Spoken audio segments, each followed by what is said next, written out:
Bonjour, ici Stéphanie Dionne de l'École branchée. J'ai le plaisir et le bonheur d'avoir avec moi Claude Frenette, qui est conseiller pédagogique récit de l'enseignement privé. Et nous sommes au colloque de la COPS. Bonjour, Claude. Bonjour, Stéphanie.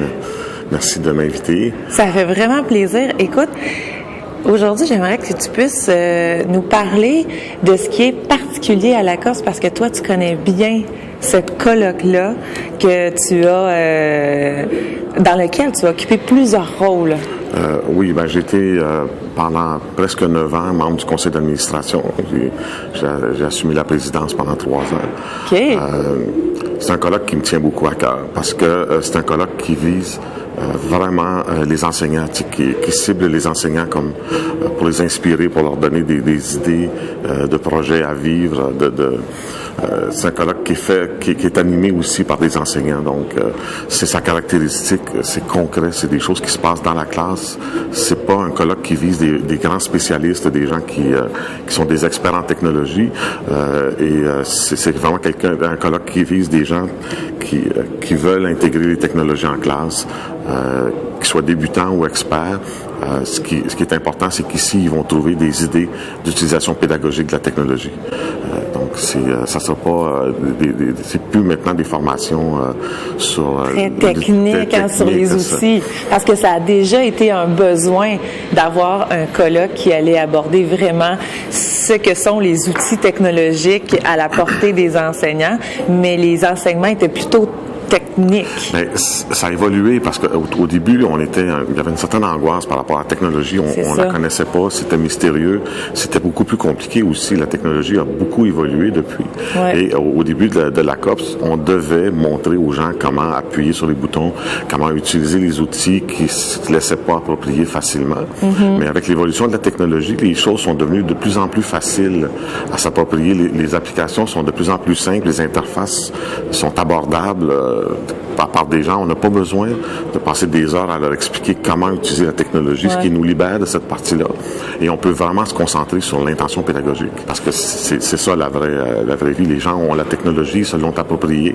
Maintenant, ils veulent comprendre qu'est-ce que je peux faire avec ça dans ma classe. C'est quoi les technologies les plus utiles pour atteindre mes objectifs et qui vont aider les élèves aussi. Là. Exactement. Puis, tu termines en disant qu'ils vont aider les élèves, mais aussi qu'ils vont les mettre dans l'action. Oui. Ce qu'on entend aussi dans les thématiques, c'est souvent comment les intentions pédagogiques utilisent des outils qui sont remis dans les mains des élèves puis qui vont construire au travers de ça un projet. Oui.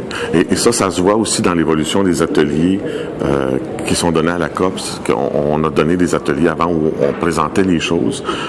C'était compliqué de faire des ateliers main sur les touches parce que les gens n'avaient pas la technologie, n'avaient pas les outils en leur possession. Là, maintenant, les gens arrivent avec les outils et on peut les mettre en action, même dans les ateliers qui sont des ateliers de type présentation, parce qu'on sait que les gens arrivent avec les outils en main. On les met beaucoup plus en action. On va les faire travailler, on va les faire réfléchir, on va les faire échanger. Ouais. On va faire co-construire. Puis à la rigueur, hier, dans un atelier que je co-animais avec mes 2 collègues, on n'a pas présenté beaucoup de choses finalement. On leur a présenté une panoplie d'outils. On leur a donné plein d'intentions pédagogiques. Puis on les a laissés s'approprier ces outils-là par eux-mêmes. Et ils ont réussi à le faire en leur donnant des défis à relever, puis en les faisant avancer, puis en les accompagnant plus individuellement. Donc on peut...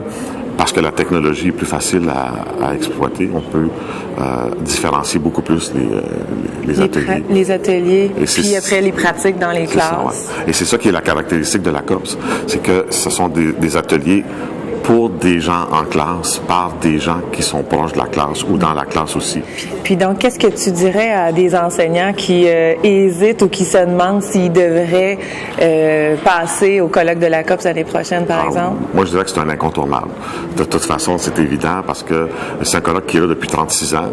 On voit qu'avec cette pérennité-là, que c'est un colloque important, c'est un colloque qui répond à des besoins, sinon il serait disparu. Ouais. Il y a d'autres choses parce qu'il y a plein d'autres offres là, qui se font ici. Et si la COPS reste encore, c'est parce qu'elle est pertinente, c'est parce qu'elle est inspirante, c'est parce que c'est des ateliers concrets tenus par des gens qui sont sur le terrain.